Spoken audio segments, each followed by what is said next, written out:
ধামাকাদার নতুন পর্ব। পুরনো সকল স্মৃতি মনে পড়ে গিয়ে ছুটি এবার তার আসল পরিচয়ের মুখোমুখি। এই ফুল এপিসোডটি পেতে এক্ষুনি আমাদের চ্যানেলটি সাবস্ক্রাইব করুন।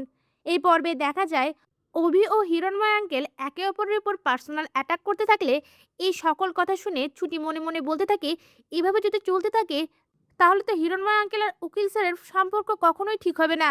আমাকে এর জন্য কিছু একটা করতে হবে। এরপর দেখা যায় অভি বাড়ি ফিরে সকলের সঙ্গে খারাপ ব্যবহার করতে থাকে। আর তখনই ঠাম্মি গিয়ে ছুটির কাছে বলে ওঠে, কি হয়েছে, কি হয়েছে আমার দাদু ভাইয়ের?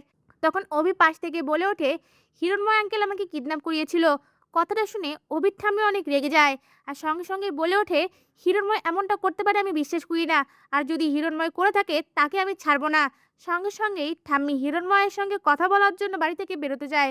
তখনই ছুটি গিয়ে ঠাম্মিকে আটকায় আর বলে ওঠে, ঠাম্মি এই বিষয়ের কথা আমি বলবো, প্লিজ আপনি এর মধ্যে জড়াবেন না।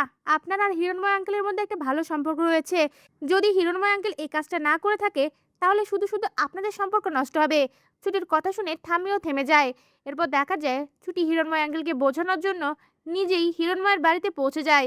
আর সেখানে গিয়ে দেখতে পায় হিরণময় আঙ্কেল তার স্ত্রীর ছবির সামনে দাঁড়িয়ে বলতে থাকে, বিপাশা তুমি আমাকে ছেড়ে এভাবে চলে গেলে কেন?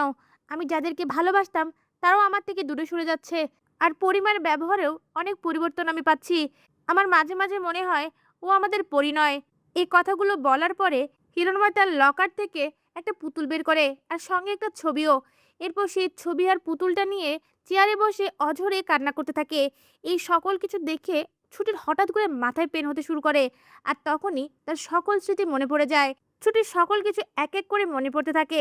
এরপর দেখা যায় ছুটি হিরণময়ের দিকে তাকিয়ে বাবা বলে ডেকে ওঠে। হিরণময় ডাকটা শোনা মাত্রই চমকে ওঠে আর সঙ্গে সঙ্গে ছুটির দিকে তাকায়। এরপর দেখা যায় হিরণময় আঙ্কেল ছুটির সামনে গিয়ে দাঁড়িয়ে বলে ওঠে, তুমি আমাকে বাবা বলে ডাকলে কেন? তখন ছুটি হিরণময় আঙ্কেলকে জড়িয়ে ধরে বলে ওঠে, তুমি আমার বাবা, তুমি আমার আসল বাবা, আমার সকল কিছু মনে পড়ে গেছে। তা ভিউয়ার্স, এমনটাই যদি নতুন পর্বে হয়, ছুটির যদি সকল স্মৃতি মনে পড়ে যায়, আপনাদের দেখতে কেমন লাগবে? আপনাদের মূল্যবান মতামত আমাদের কমেন্টে জানান। ধন্যবাদ।